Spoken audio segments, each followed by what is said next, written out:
My mom moved up to the loft after her brothers died. At the time, it was as far away as she could get.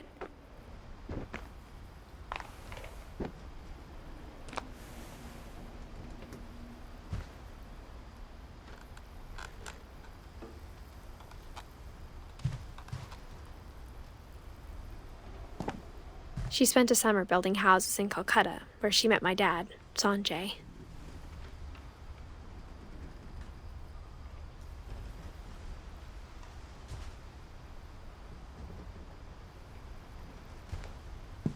Religion was another thing my mom never talked about, but I think it helped her a lot after her dad died.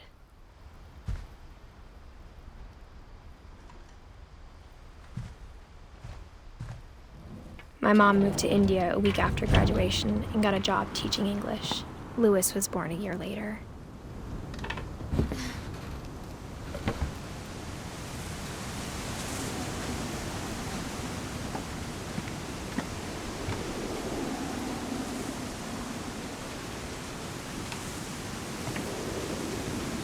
When my dad died, I don't think Mom knew where else to go.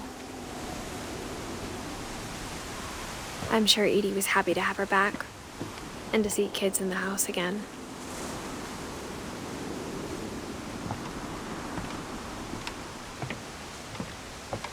The house had to get a little bigger, but Edie was used to that.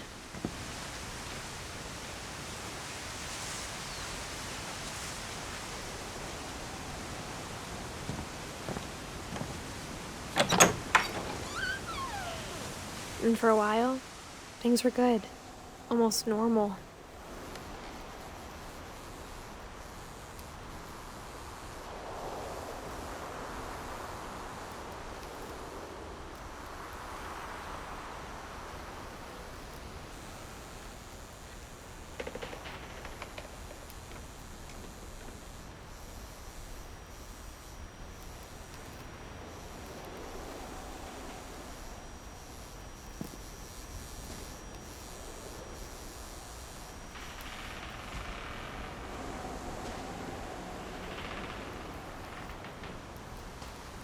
But it didn't last.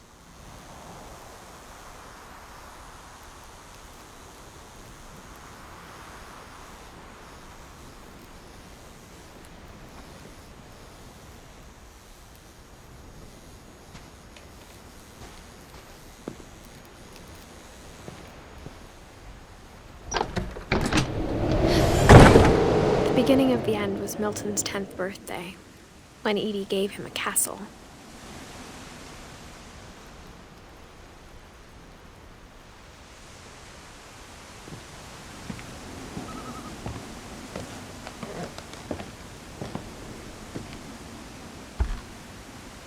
After Milton disappeared, the only thing he left behind was a room full of paintings.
Milton Finch in The Magic Paintbrush.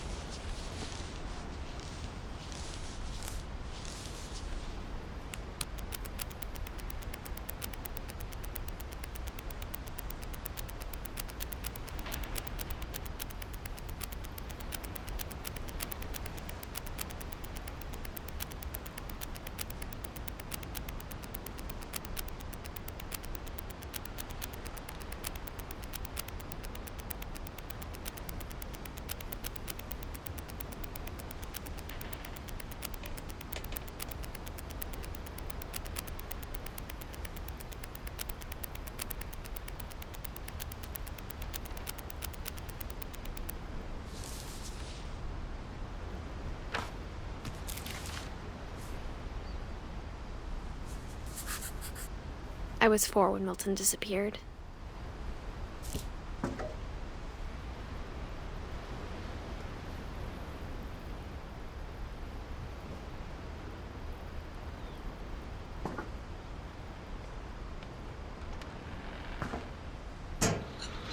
Mom spent months searching for my brother. Then she sealed the doors.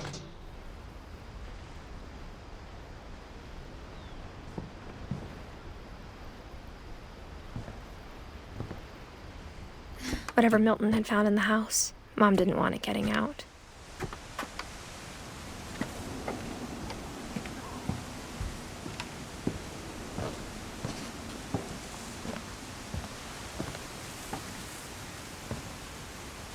Mom definitely blamed Edie, but I think Lewis blamed himself.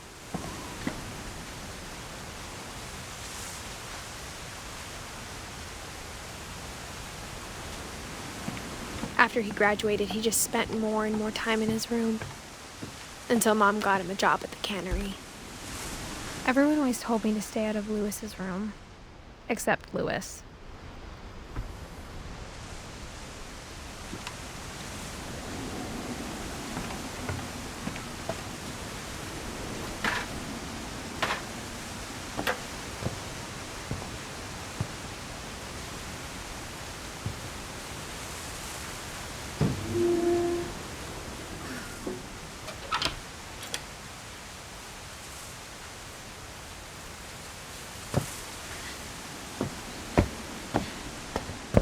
Lewis's room smelled very, very familiar. That part of him lived on.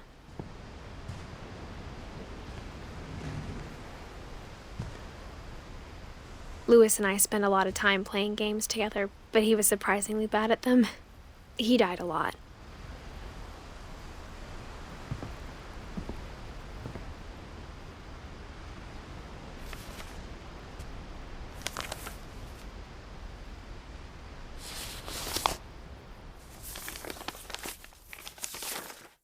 Dear Mrs. Finch, as Lewis's psychiatrist, I can understand your desire for an explanation. As I see it, the trouble began in January, shortly after we convinced your son to seek treatment for substance abuse. Newly sober, I believe Lewis first noticed the monotony of his daily life.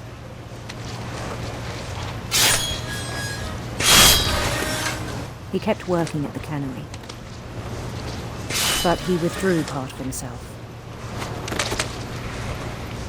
In our sessions, I saw the same behavior. His mind began to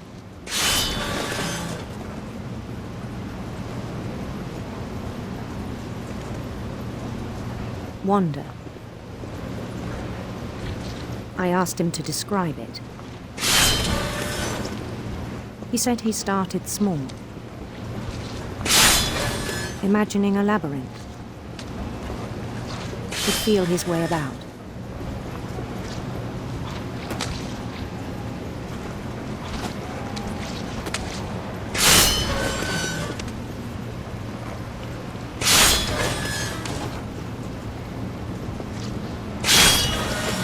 Then something moved. Bats. And toads.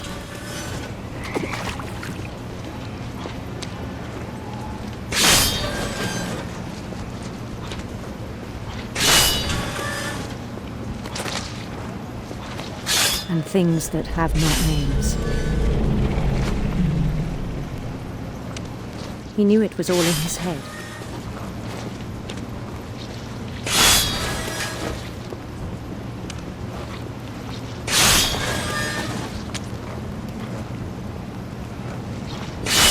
But he took it very seriously. I had hoped he'd find himself.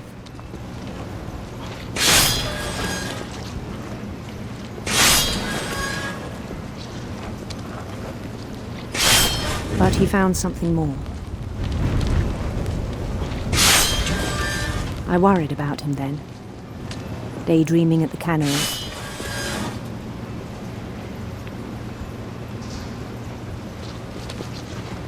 I spoke with his boss, but he said Lewis had become a model employee. Methodical, tireless, focus. Like a whole new Lewis.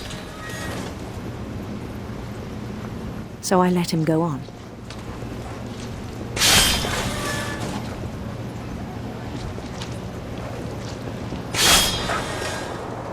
I even encouraged him. It seemed very promising at first. He told me he'd made a new friend.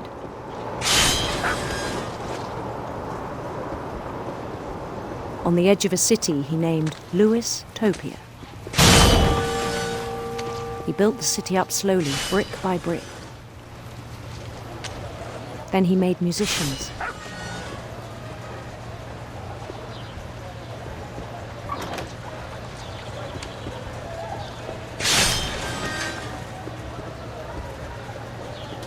And songs for them to play.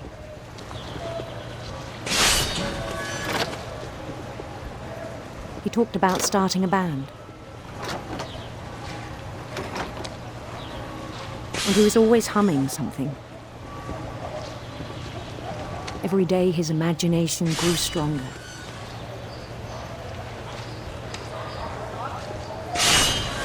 He no longer spoke at the cannery. But his chopping was as reliable as ever. Then one day it struck him that all the cheering crowds, even the stones under his feet, were all in his imagination, so he could do whatever he wished.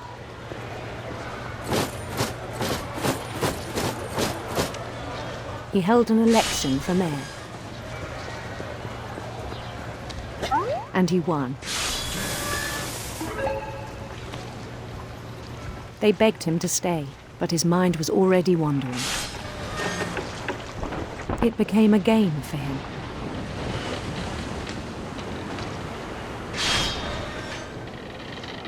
He'd conquer a city, then immediately push on.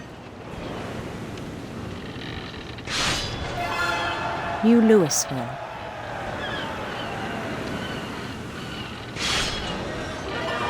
St. Louis. He started drifting away from our reality.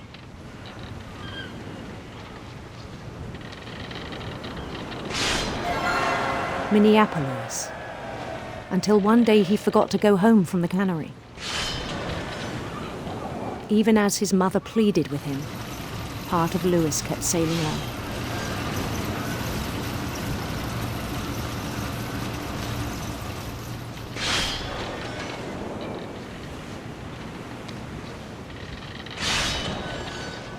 In Lewisburg, he heard rumors of a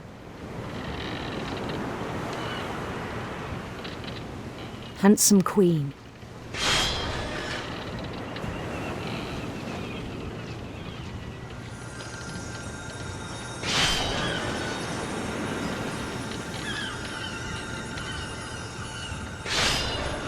The queen was on her own quest for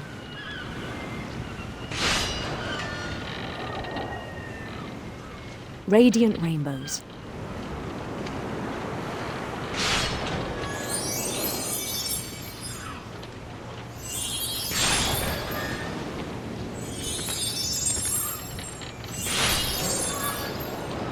He followed the sound of her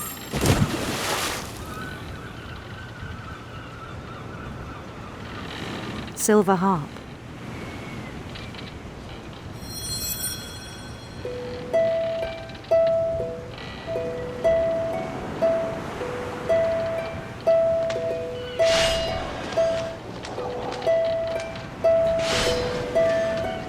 His chase led him to a golden palace east of the sun and west of the moon. Even then, his logic remained sound. He knew the world was all in his imagination.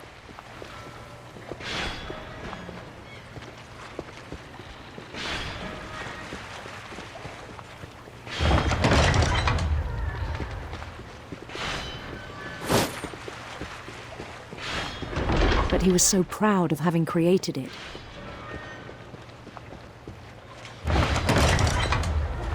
In his own eyes, he'd become something greater than a king.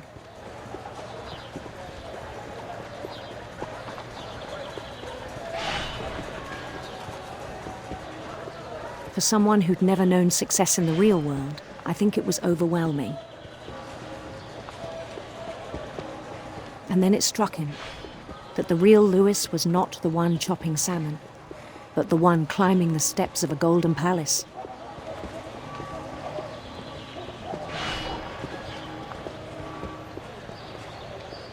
My imagination is as real as my body, he told me. It was hard to argue with him.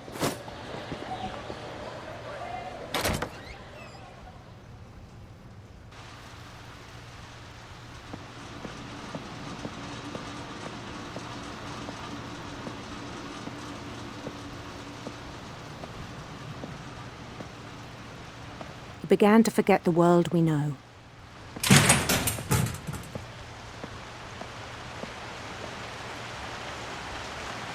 I think it pained him to remember Lewis, the cannery worker.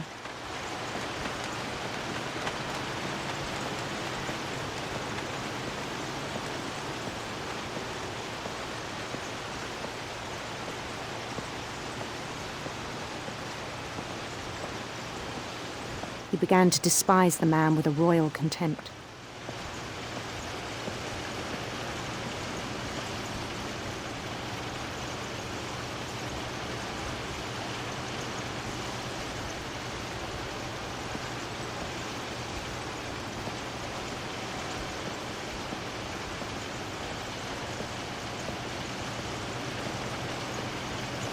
I still thought I could save him. Even after he said he was being crowned king over all the lands of wonder.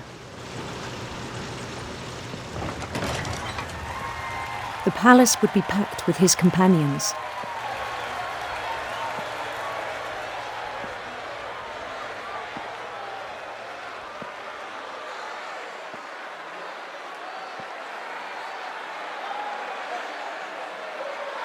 Including the wise Calico who'd insisted on advising him.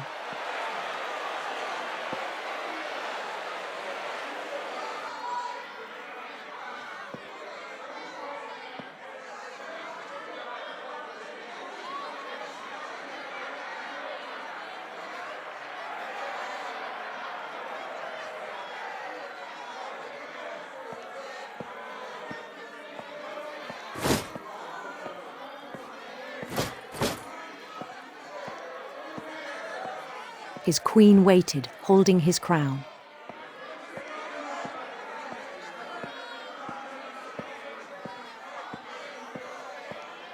There was only one thing left to do.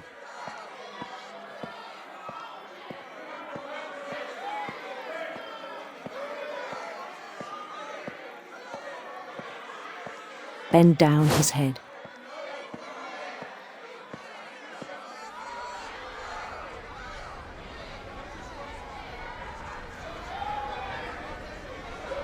And the rest I think you know.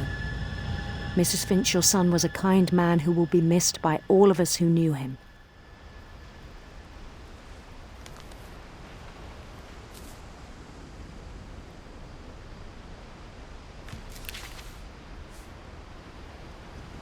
My brother was really cool. I wish you could have met him.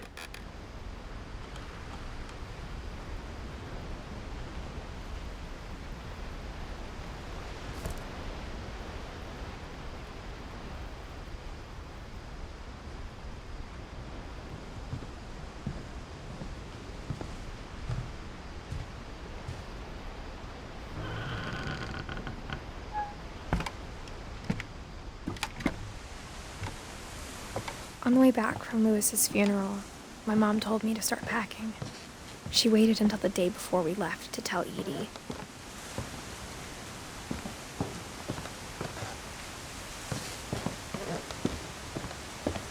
I'm not sure if she wanted to make it easier or harder.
I wish we'd stayed.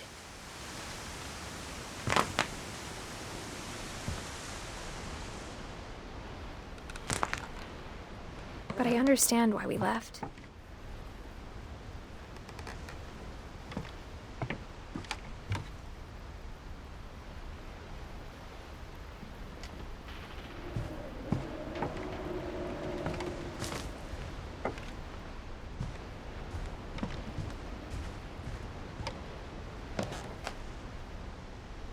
My mom ended up leaving everything behind.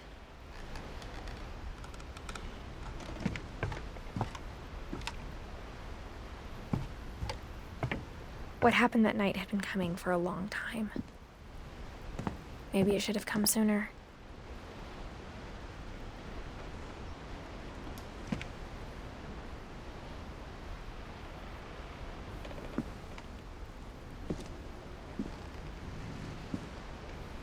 But it had to end one way or another.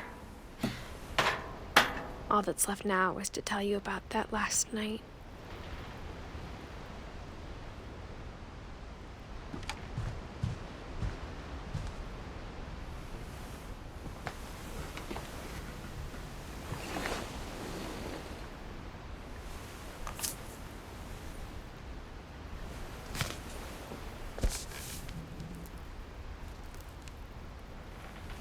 That whole last day, Edie just watched us pack and didn't say a word. Until supper, when she raised her glass and said, "To our final night together, and all our final nights apart." Grandma, you know what I said about alcohol. Some of your medications are very Edith, specific. I left a present for you in the hallway. Why don't you go open it? The grown-ups have to argue now. I'm sorry, you're right. We're all leaving tomorrow. Let's just enjoy our lives. I'm not leaving. Edith, you're excused.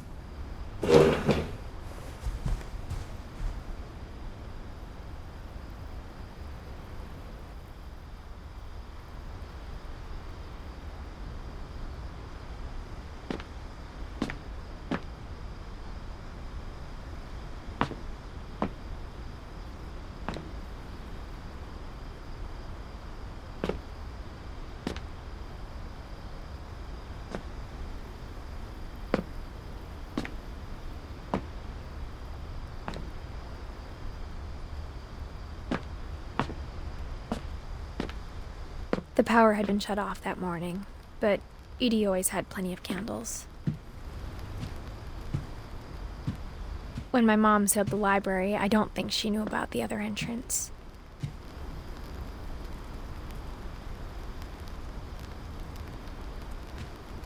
Or that Edie had a key to it.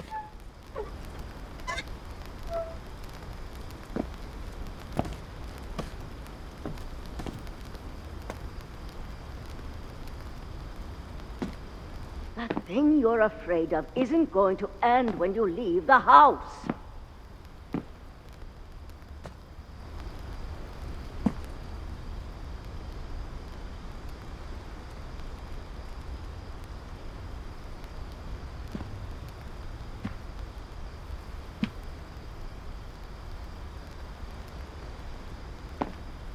Edith has a right to know these stories. My children are dead because of your stories. I think it's best if Edith and I leave tonight.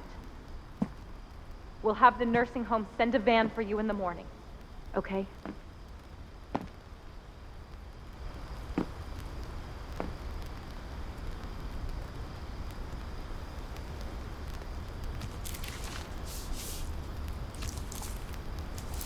Dear Edith, there's so many stories I wish I could tell you, but there's only time for one. This is about what happened on the night you were born. That night, the tide went way, way out.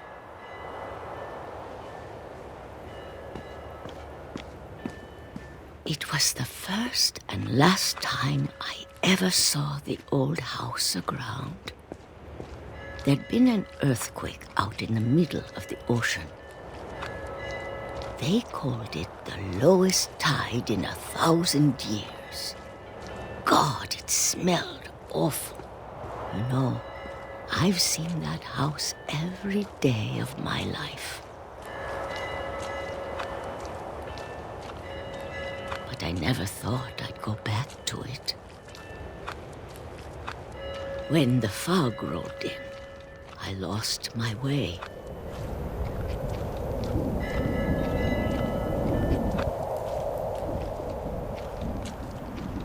I got turned around.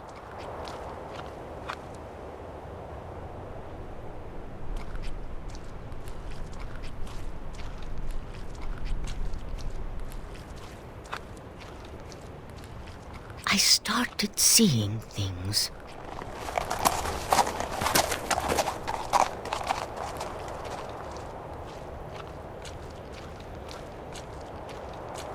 Things I'd forgotten had ever existed.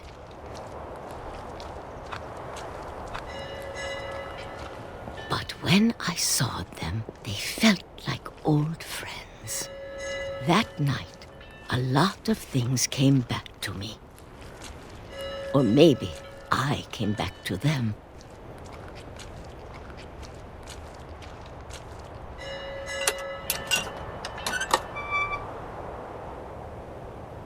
Things I can't explain, but that I need you to try and... Edith, what are you doing in here?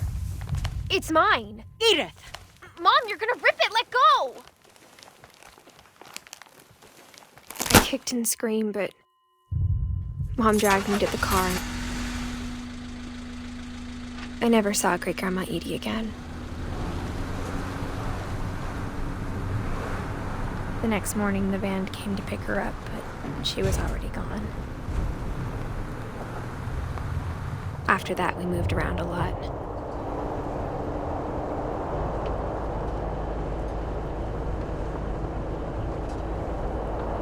We both tried to make the best of it.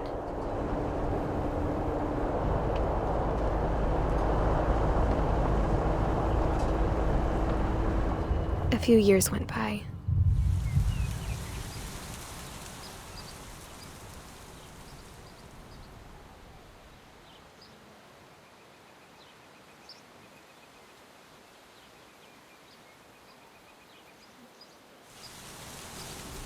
My mom didn't like to talk about it, but she started getting sick a lot.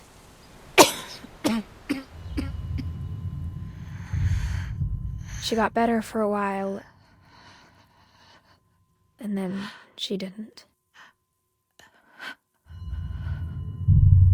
And then I was alone. The last Finch left alive.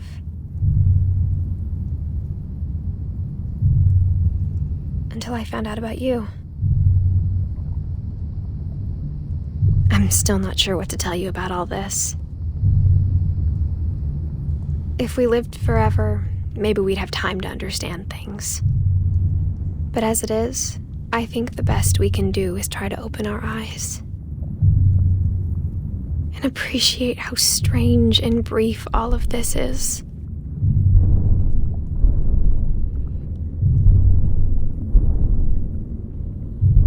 This journal was supposed to be for you, but now I hope you'll never see it. I just want to meet you and tell you all these stories myself. But I guess if you're reading this now, things didn't work out that way.